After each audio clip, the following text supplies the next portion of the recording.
All right. Welcome everyone to the Flux meeting. Today is July the 2nd. And for us, this is an opportunity to give a quick recap of our experimentation around the GitOps Toolkit. I think in the beginning, Stefan and Hide can maybe, or Michael too, can maybe say a few words about the toolkit and where things currently stand.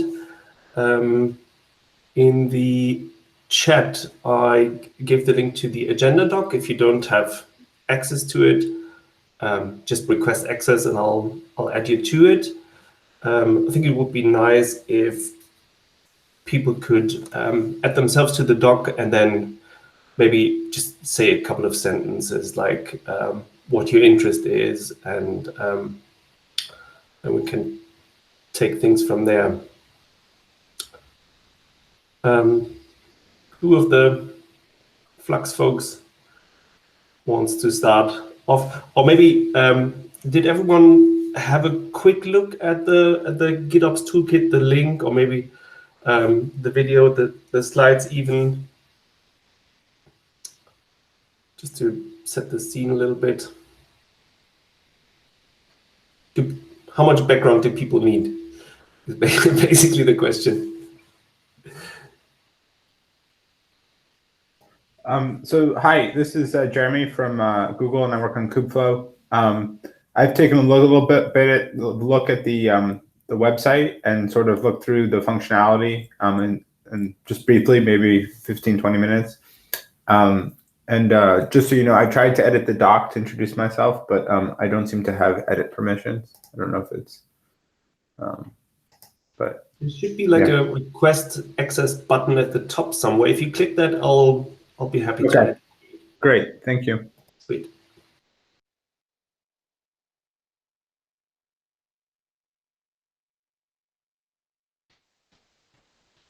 Yeah. This is Sean Egan. I work for AT&T, and we use the Helm operator. We don't use Flux at this point, but we previously used a different Helm deployment tool, declarative Helm deployment tool. We recently switched to the Helm operator, so we're interested in the future of that. So.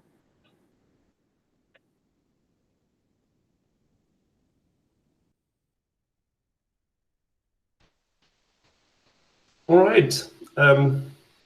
Either Michael, Stefan, does one of you want to take the floor? And Stefan, do you feel up to it? Yeah, I can do an overview. I'm going to share my screen.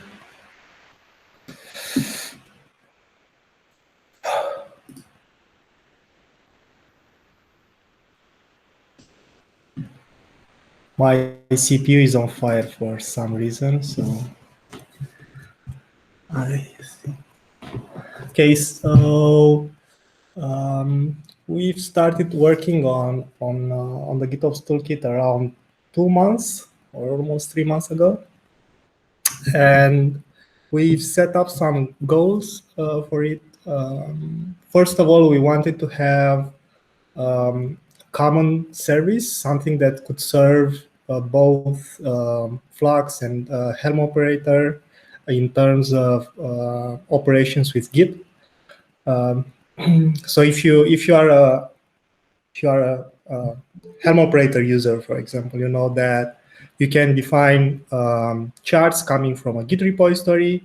Also, in Flux, you can set up the same thing. I want my YAMLs to come from a repo, and what that means is that both these reconcilers are doing their own Git cloning, and they are maintaining the clone. With Helm operator is even more complicated, because if a Flux instance runs for a single repository, but Helm operator can connect to multiple repositories, so it has to maintain all these clones inside its container. And we started by factoring out a thing called source controller, which is its own deployment inside Kubernetes. It's a Kubernetes operator. And that could serve both daemons in terms of dealing with Git authentication, PGP verification, and all the things that we want. And from there, we started to decouple and pull apart other things from Flux. For example, we have a customized controller, which is a specialized tool for applying plain YAMLs or customized overlays. And Hide is working on Helm controller right now, which it's a slimmer version of the Helm operator. Even if the API is the same, it does less things. And doing less means that it can work with a variety of releases. It will be faster. It will use less resources and so on. And we got to a draft of our roadmap. We've said here two things. We want to do feature parity with Flux read-only. And after we manage to get there, we'll try to create this image update component and to offer users a way to migrate from the current Flux annotations to a custom resource where you can define how image updates should work. And this will also add a lot of improvements in terms of observability. You have a custom resource where we can attach events and emit notifications and so on. Also, around Flux, we have this external component called Flux Cloud. So made by Justin. What this does is forwarding Flux events to Slack and other, I think, Slack and some generic webhook. And we've noticed that, let's say, 1 in 3 users are asking us after they try out Flux, hey, how do I enable notifications and so on? So to have a a better approach to observability, we developed a new component into the GitOps Toolkit called the notification controller. And how this works is you can define, there's a guide here. So you can define external notification systems, like, for example, now it works with Slack, Microsoft Teams, Discord, and Rocket. So for a particular provider, you can create this alert object that can specify sources, customizations, and in the future, any other object that we will be adding to the API. So you can funnel all these events to your notification providers.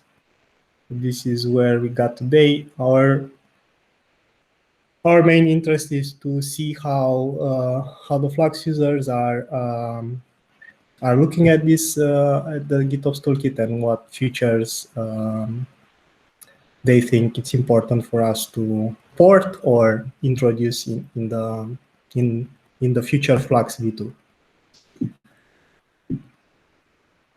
I'm going to stop sharing because my computer is dead.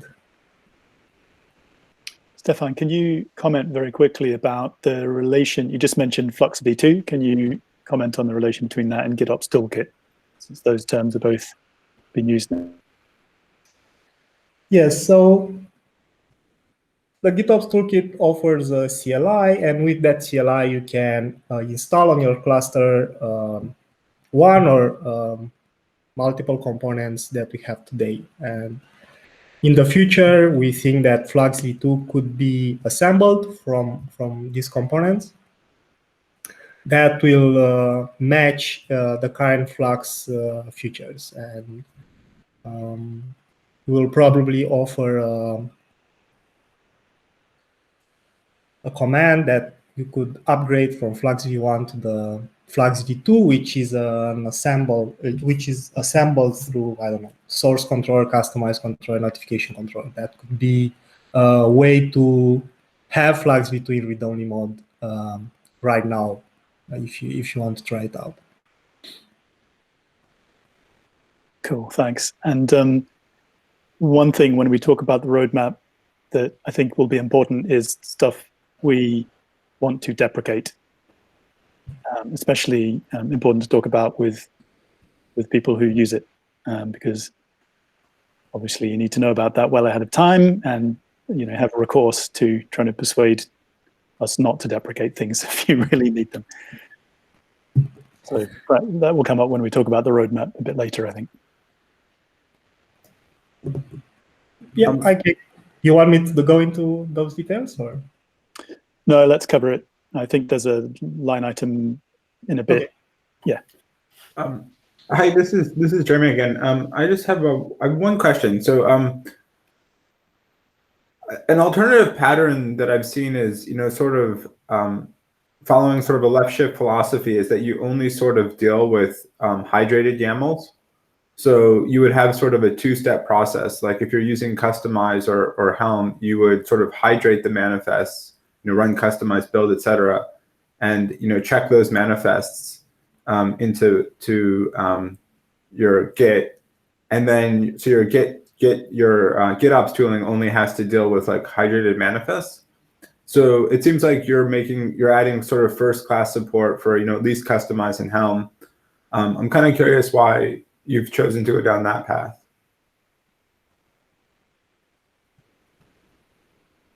So we are trying to move away from running all sorts of generators inside the cluster. Right now in Flux, we have this flux.yaml that you could call out to, I don't know, a bash script or a makefile inside your repo that will generate the YAMLs on the fly, the final bits. With the toolkit, we'll want to have, let's say, a final version of the YAMLs in your repository and apply those. Now, for the customized controller, it will run a customized build for an overlay, but it can also apply a plain YAML if you do a customized build, let's say in your CI, and you write that output to a dedicated branch or a directory or something. Okay. Thank you. And with Helm, yeah, if we use Helm as a templating engine, let's say in CI, and you do a Helm template and you write all those YAMLs somewhere, then you'll not need a Helm controller anymore, right? They are just plain YAMLs that you can apply with, let's say, customized controller. But then you'll lose all the Helm features, like you'll not be able to list releases, you'll not be able to run Helm tests or do automatic rollback and so on. Yeah, so from a slightly different direction, to paraphrase that, lots of people have success with Helm and want to stay in that land, just want it to be a bit more declarative. And I think that perhaps is where Sean, I think you said you use Helm operator, but you don't use Flux. And we find that lots of people are in that position. Actually, they don't need Flux, although they might use it for other reasons. But the main thing they care about is actually having a better automation for Helm. So the reason for the Helm operator in the GitOps Toolkit is to support those people. But there's not a general pattern of, if there is another kind of way of generating YAMLs, then there will also be a controller for that. The plan is Helm has a kind of special case for people that like that, and there are lots of them that want to live in Helm land, and then to cover the other bases, that's plain YAMLs and Customize, because it's built into Kubernetes more or less. Thanks. That makes a lot of sense. I guess so. I guess a follow-on question would be for people that are just starting out with Git or with Kubernetes and they don't have an investment yet in Helm. is there what's kind of the recommendation, or is there like an emerging consensus, or does Weave have a position, or whoever, like whether dealing with hydrated YAMLs and is the better approach, or do we see sort of a consensus emerging? There is not a consensus in Weaveworks. Okay. But I can tell you my opinion, which is that I think for most purposes, it is better to have YAMLs as soon as you can. Okay. Before you make a pull request. The reason being that most of the tooling operates, like if you have something that analyzes your configuration, then it's going to operate on the YAMLs, and it's not going to operate on, your arbitrary program that generates YAMLs. So any kind of CI or linting or anything like that, if you want to be able to run that, then you need the YAMLs. Yeah, but Helm ecosystem is quite large. There is a Helm lint, there is an OPA plugin for Helm charts. For sure, that's where Helm gets a pass. Yeah. So there is a project in OPA, in the OPA organization that it's a Helm plugin for you to apply policies on Helm in CI. So we also have something like that for GitHub Actions, Helm release action that I made for running things like kubevol and other things on a Helm release itself. So it pulls the Helm chart, it applies the values in the Helm release in CI, then it validates the static files as they can come out. So I've seen a lot of people having that approach.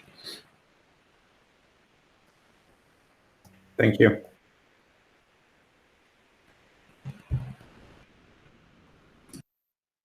Jeremy, did you say you work with Kubeflow?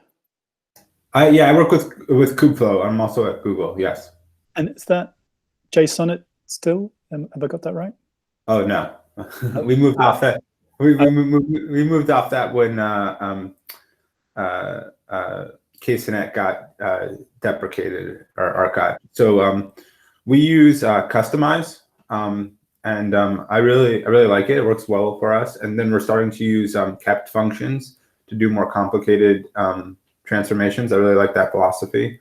And then just as a data point, at least for Google, and then for some of our CD CI infrastructure that we're running for Kubeflow, since that runs on GCP, we're using ACM, which is Google's GitOps tooling, and that's made the decision, at least for now, to only deal with hydrated manifests as one sort of data point to our conversation. Yep. I thought that JSON might be the motivation for your question, but I was wrong. That's fine. Yeah.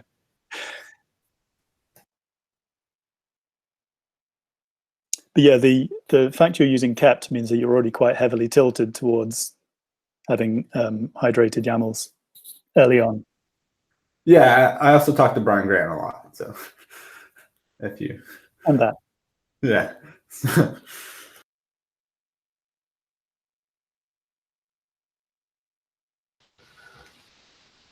Are there any more questions before we move to looking at the roadmap doc? We did the general overview that Stefan gave. Did that make sense to everyone?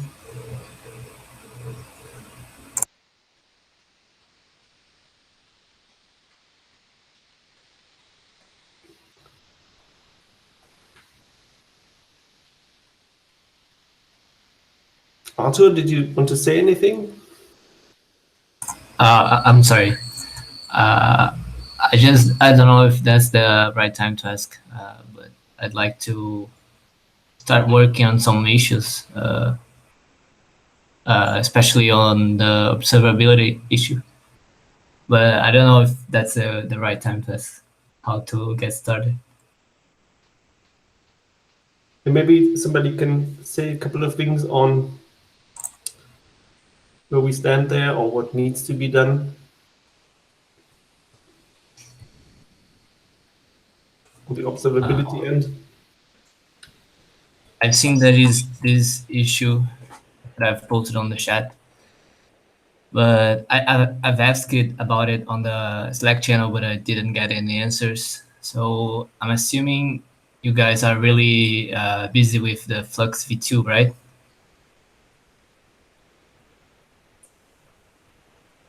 Oh yeah, the logging thing. Okay. Yeah, logging metrics, anything that could help with observability. Yeah, so we had a pull request to change the logging into JSON, and I think that will improve the observability by a ton.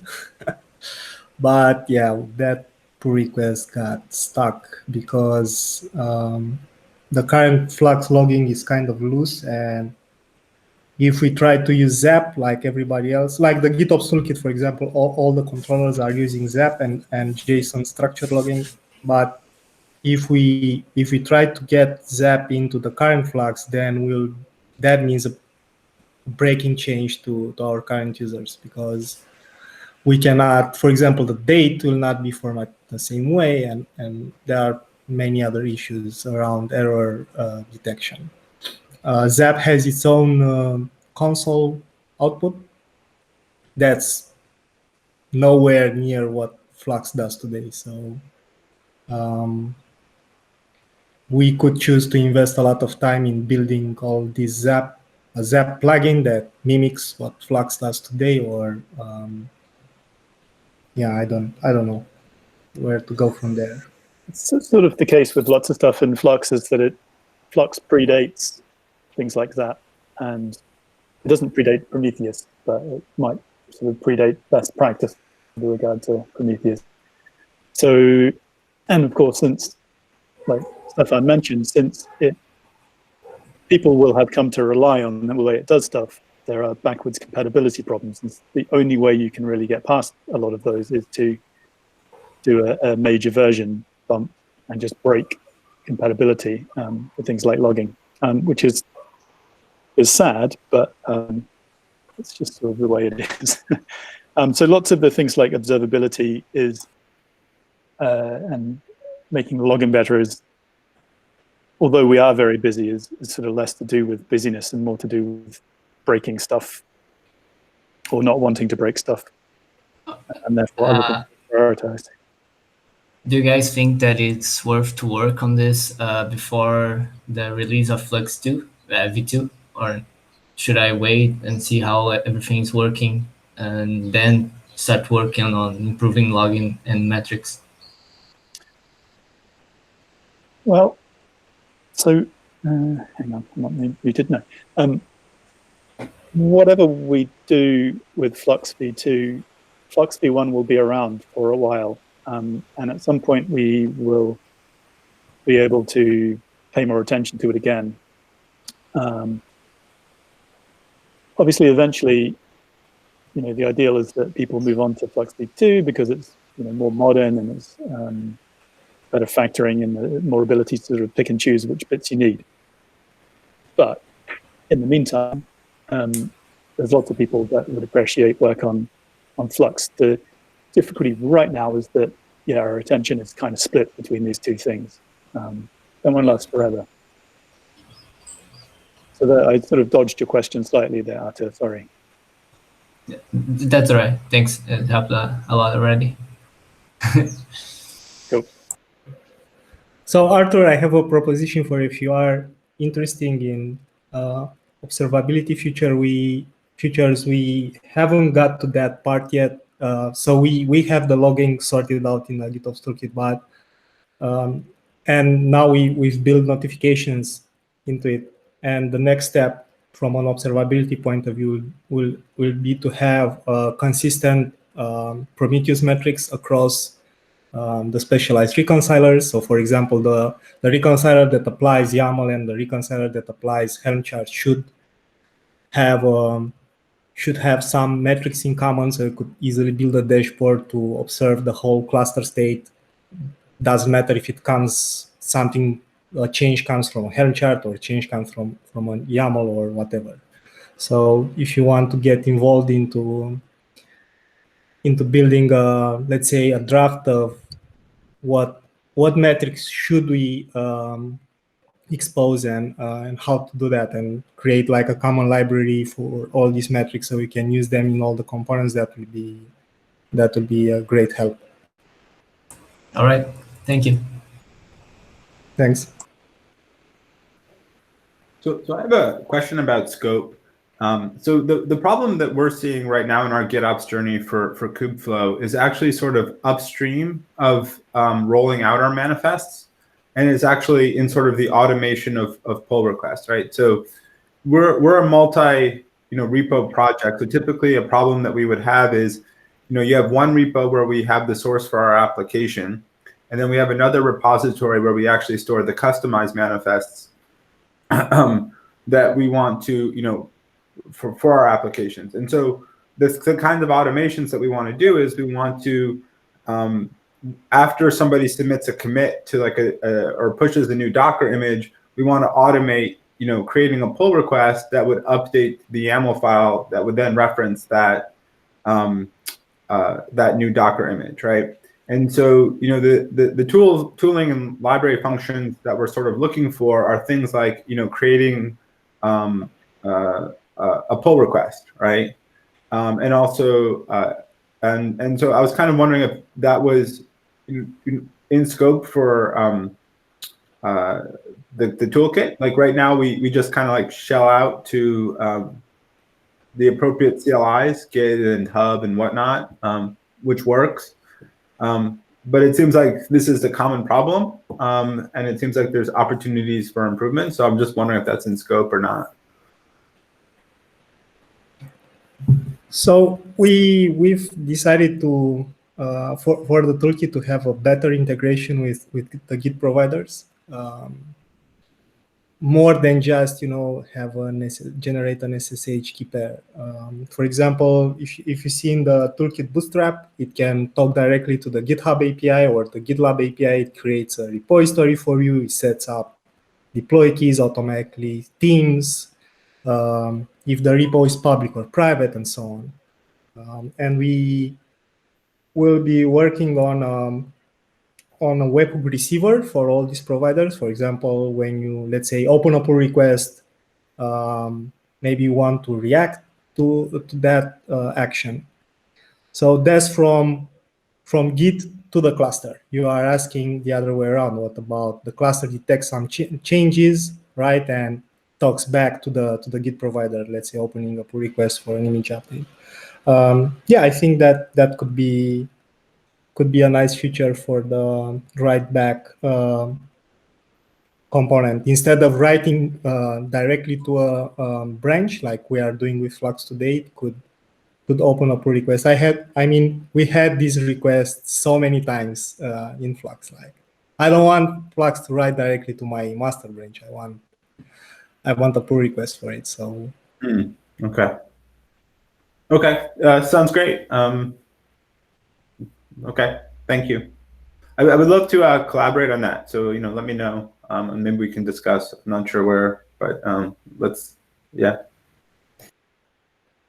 Maybe following up on that, the biggest issue I've seen with Flux or the last maybe 2 years has been feedback, or like, is something actually deploying properly, or if there are any issues. And I think maybe 6 months ago I created an issue in Flux regarding using the GitHub API to send back statuses on Git commits.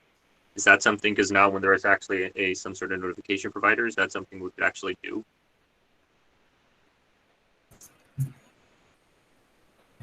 So go, Michael. For this in the last question, the which are about scope, I think answered, and Stefan will give more detail, I think, in a second, but is aspirationally, yes, those sorts of things are in scope.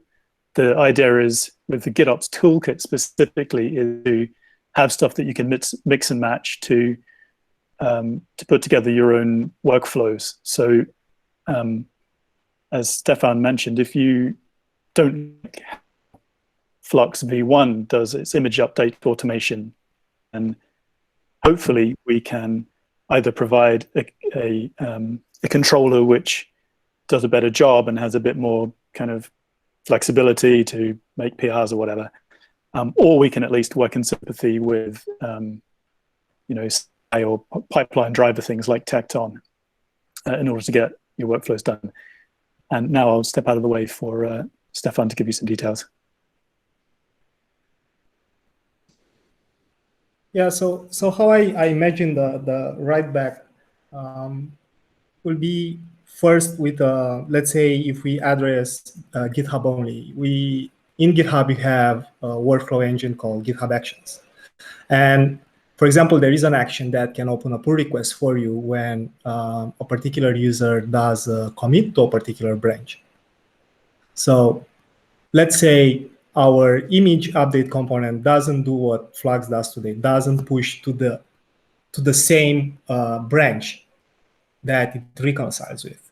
And you could tell the image updater when you have a patch, when you have a change, don't push to a specific branch, right? And then you can hook up a GitHub action that reacts to a commit to that particular branch and opens a pull request for your master branch, right? So even if, let's say, in the first iteration, the GitOps Toolkit will not talk to GitHub directly and open a pull request, you can still build an automation through GitHub. What we need to do is make our component flexible enough so you can specify which branch is the destination for that patch, right?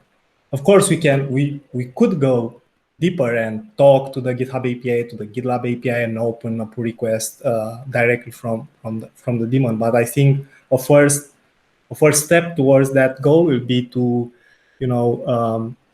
have a solution for working with other workflow solutions that are out there, like GitHub Action, which works really great for all things GitHub. Right. Yeah, and to address what Philip was asking, I think you can sort of transpose it and make a similar answer, which is instead of thinking about something's making an update and pushing that into a PR, you were thinking about something that's observing what happens and then posting to a webhook where it gets picked up by something that then writes the status into the GitHub PR.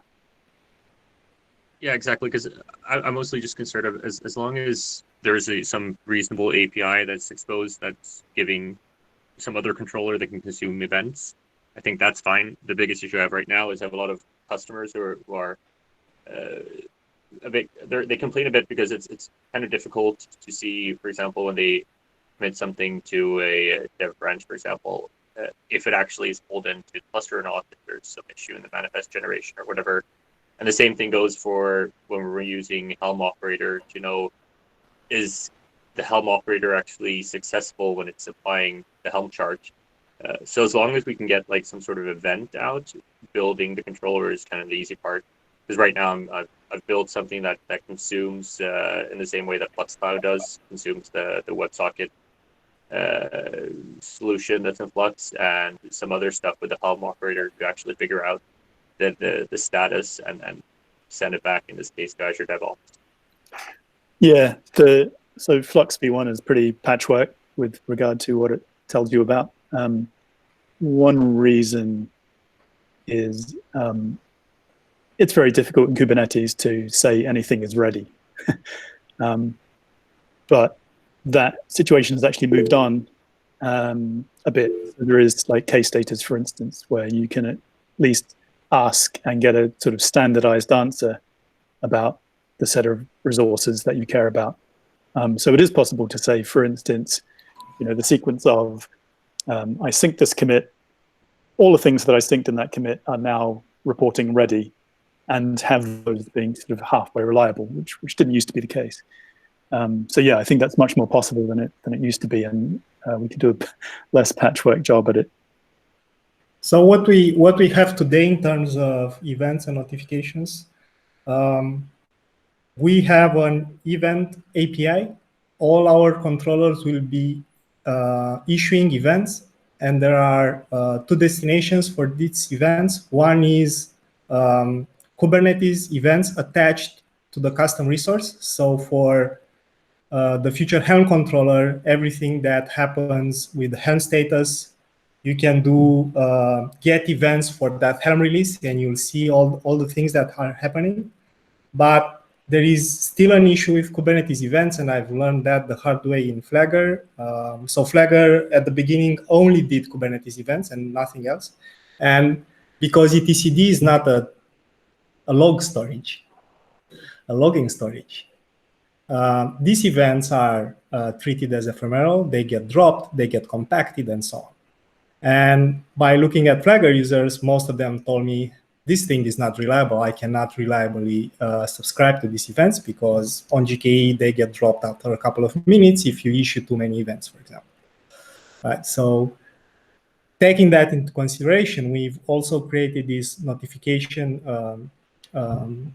controller that receives the event. And from there, with a custom resource, there are, in fact, two custom resources. One is a provider and one is an alert definition. You can say, when I receive an event from a particular, let's say, Helm release, please forward that event to this Slack channel using this webhook. So let's say you could, for example, get in a Slack channel or Microsoft Teams or Discord or Rocket all the events that are happening with Helm release cycle. If the test fails, if the install fails, if it rolls back, everything that the Helm operator does in terms of actions will be streamed through these events. And one thing that we don't want to get into is events persistence. So for that, we can forward all these events to your custom webhook. And from there, let's say you can create a Lambda function that has an HTTP post. We send that event to you, and from there you can do, I don't know, send it to PagerDuty or save it to Elasticsearch or build your own things after that. There are so many ways you can deal with events, right? Everybody does its own thing. Some people run Elasticsearch, some people use Stackdriver, CloudWatch, you name it. We cannot just integrate with everything out there. So the toolkit offers you this possibility to say, hey, forward all these events to my custom endpoint, and from there you can build your own thing around it. But observability in terms of Helm releases and what you apply and the health checks of deployments, stateful sets and daemon sets will be bubbled out from the cluster in a way or another. That's on the roadmap and halfly implemented. Hidden is to build it into the Helm controller, but it will be there for sure.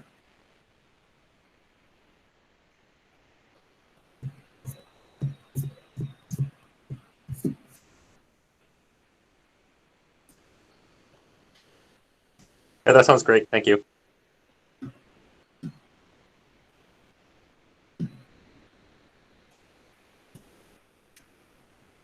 Should we go into reviewing the roadmap? I think Stefan stepped through it a bit already.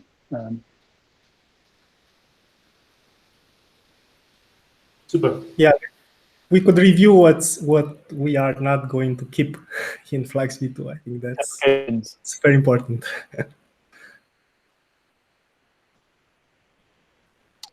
Yeah, maybe you could, Stefan, do you reckon you can do a phase by phase, very, very superficial summary of these features, not these features? Yep. Even if you're reading it out from the page. Yeah, I'll try to share my screen again.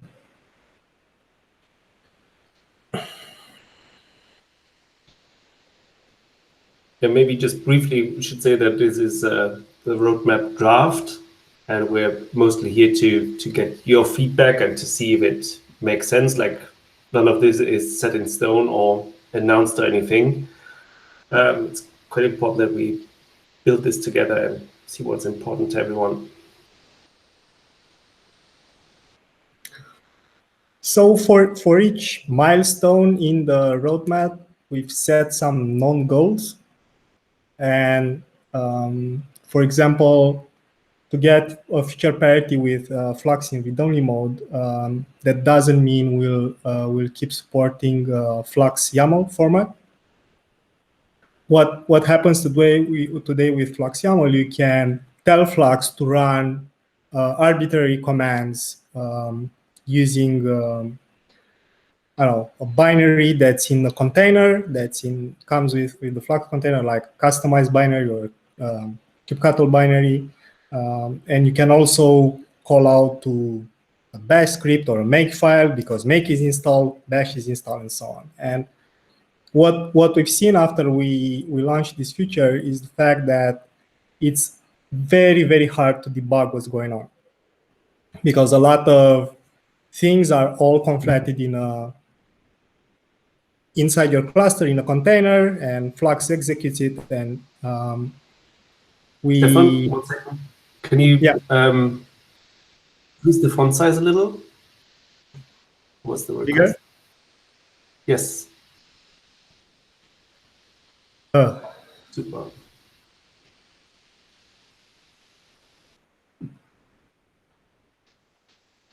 Yeah, I think we're good.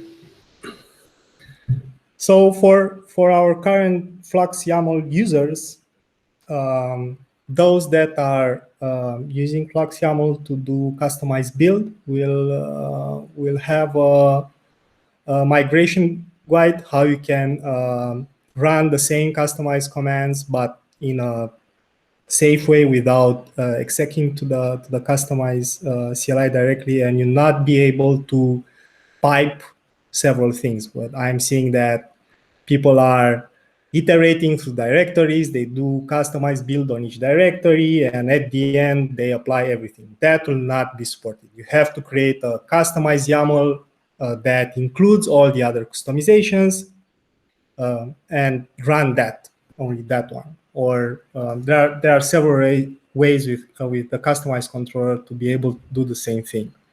But for those that are, just running random scripts in the container, that will not be supported, and we advise our users try to think of ways to migrate away from that and do the YAML compilation generation in CI or somewhere before it reaches the Git repository or a particular branch or a tag or whatever.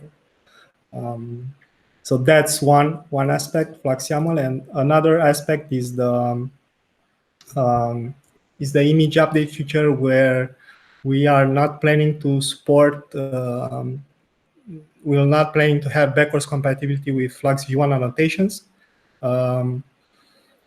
Right now, there are, I think, 3 ways of defining the same thing, because we have the old Flux annotations where it was under the Weaveworks organization. Then we moved to CNCF, so we had different types of annotations, but those were kind of confusing. So we came up with yet another kind of annotations where you can pinpoint exactly where the image is, the registry, and the image tag.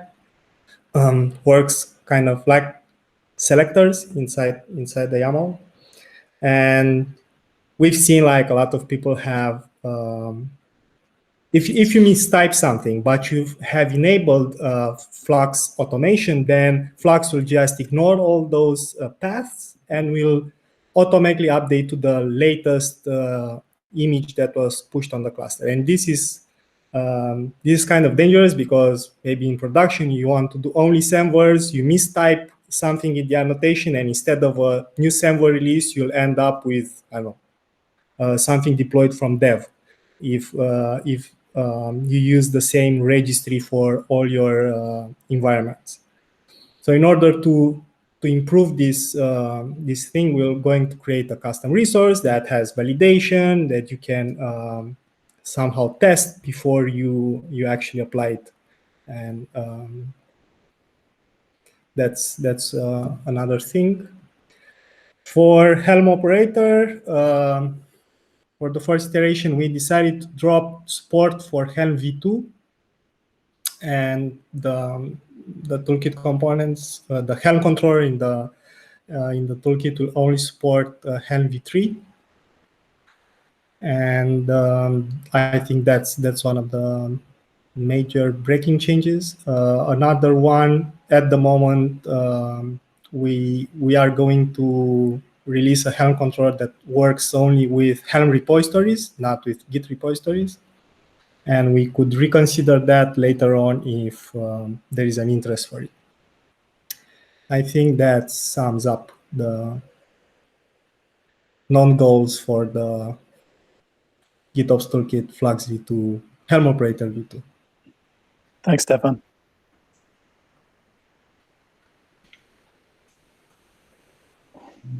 Did anyone have a reaction? Horror. Yeah, one quick question here. So you're removing the support for Helm charts from Git. There's one specific feature that is only supported for values files within the chart. If it only works if it's in Git. You cannot use it when it's in a chart repository. This is something that we had a lot of trouble with implementing in our first phase because we wanted to pin the chart version and the image version together. So that way, when someone builds their code, the version of the chart, you're always going to have the locked commit to the same commit that was the build artifact came out as. How would you handle that scenario where those need to go step together in this instance? Because the image update flow, you've also said you're removing a lot of the customability in order to lock those two commits together. So like if you can't have customized, then inject both, and you're removing the ability to supply the supplemental values file from within the chart. How would you do those? Just a note on the annotations. The thing that's so we're breaking backward compatibility, but we're not removing them entirely, just removing the order options and maybe chopping and changing it a bit. But the feature, I think, may still survive. So in terms of Helm releases, what we have today in source controller is the ability for you to say, get me the latest release of a Helm chart that matches Semver expression, a Semver range.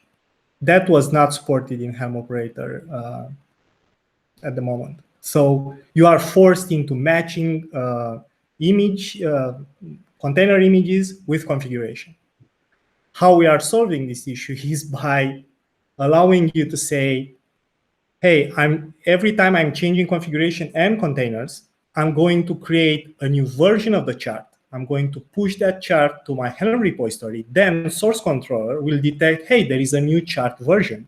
It will pull that chart into the cluster and Helm controller will apply it.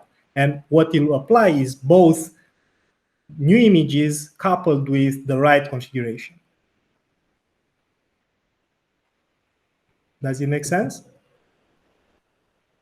I guess so. It still wouldn't be able to selectively apply.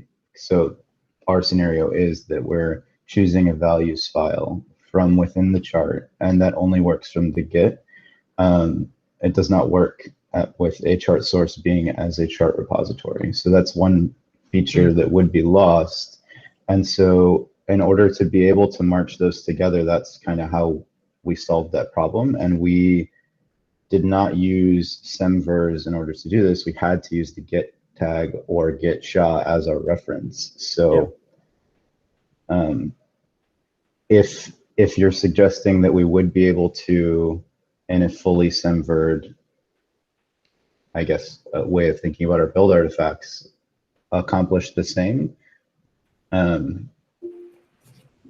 that what you're saying?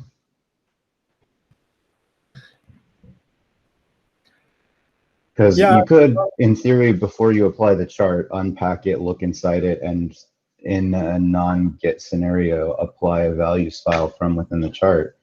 But that would be a much more complicated task to do in the Helm operator, for sure. So I think we could support paths to value files inside the chart with the new controller. Hide, is that right?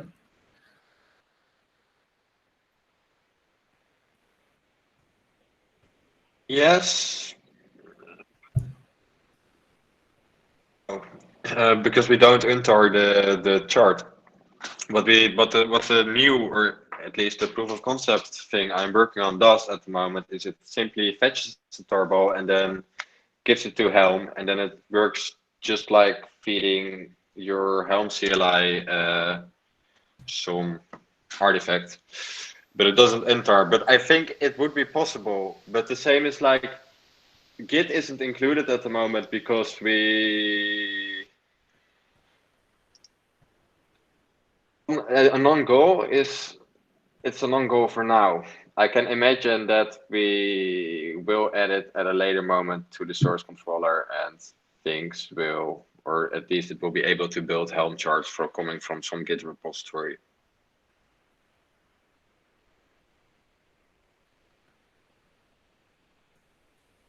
I think the reason it's not a goal for now is not to do with, it's not a principled decision so much as a priority. Is that not, if that's a fair statement? Yeah, he's just nodding. So it's not something that's ruled out. It's just something that, it was like the first iteration of the Helm operator used Git exclusively, and that turned out to be what 90% of people didn't want. So then we did the other thing. So we're just respecting that kind of priority this time around. The Helm operator is a complicated piece of code, is due to the fact that it started with Git. So by taking the Helm first approach, I'm hoping to, for example, prevent that we rely on dry runs to be able to detect when we need to perform an upgrade. We basically do, right now is a state machine around Helm state machine. And the Helm controller will simply keep track of what it's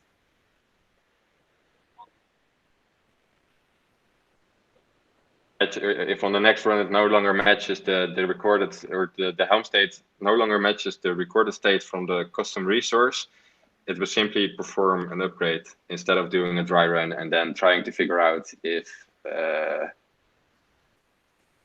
because the problem with Helm dry runs is that a dry run object is much richer than something you retrieve from the Helm storage. For example, dependencies metadata gets lost as soon as you put it into the Helm storage, which makes it very unreliable in some scenarios. And I've been fighting edge case scenarios for months now.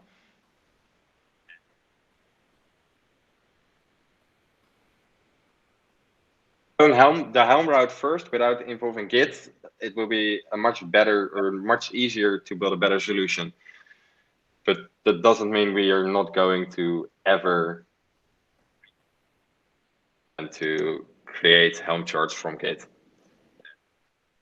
without using the Helm controller.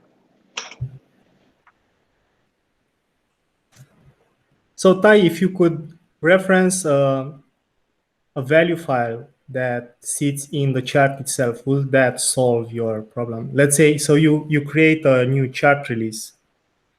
By default, if you push it to a Helm repository, then you have to use Semver, because Helm repositories only support Semver, which from our perspective is the best way to deal with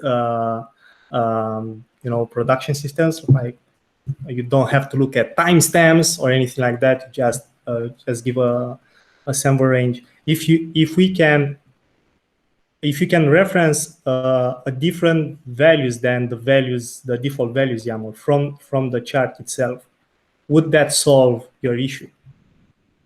Yeah, I think so. My first pass when implementing Flux did exactly that. The tag was different than the Semver for the chart, obviously, the image tag. So like, we ended up having to not use Flux's auto release feature and make the commits from the CI to do that. But if you could then reference via a chart repository chart, one of the a file within it as an additional like -f flag for Helm, then yes, that would work. Great, we should note this down. Yeah, I think it's a To be use case. to be on the Helm release or on the Helm chart object? On the Helm release object, right? Right. Right now it is specified in the Helm release object, and if it's a Git source, you just specify the additional values file, and it's like, for us, it would be environments develop.yaml. But then that would be that's how we have all our charts versioned between different environments.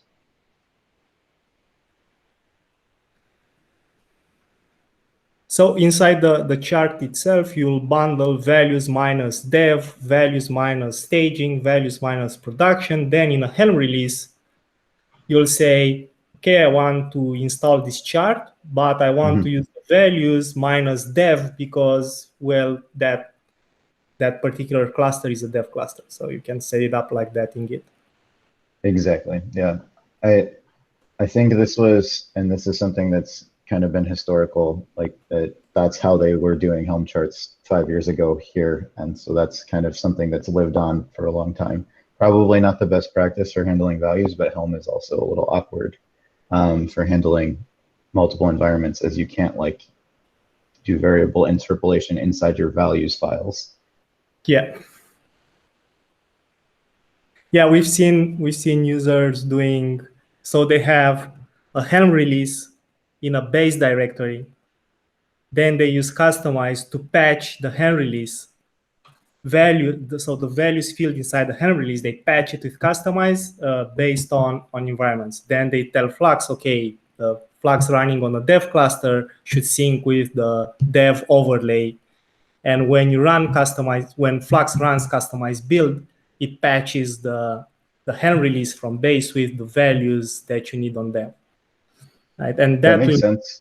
That will be supported, of course, in the GitOps Toolkit because it already does customize, so it's fairly easy to, doesn't need any kind of modifications. But your use case is also valid where you have all these overlays inside the chart itself.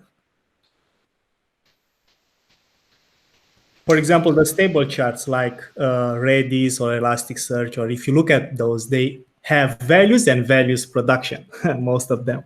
So it's not only you who is doing that. A lot of people are doing the same.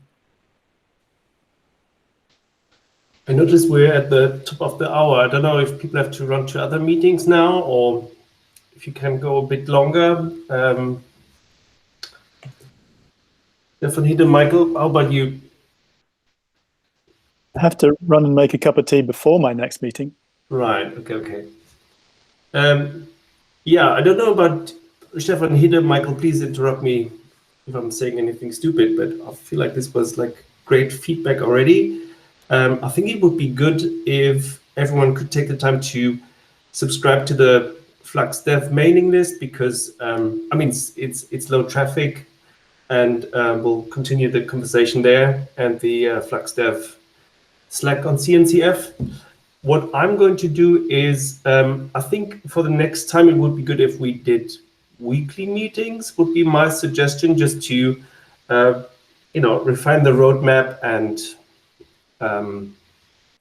So I think I'll start a conversation, like finding a good time that works maybe a bit better for the Americas.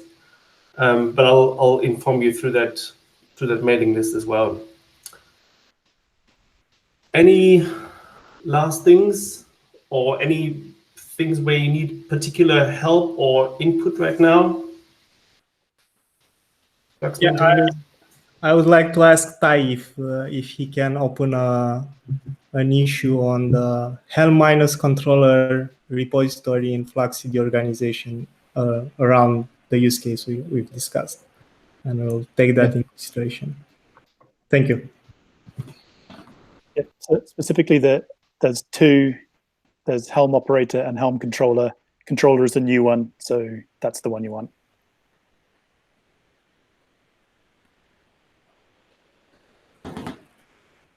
Yeah, at some point we will merge the two. So yeah, but it's far away. But in the future there will be no Helm controller and Helm operator to just be one of those two. But for now, we want to keep them separate so we don't mix all the dependencies and so on.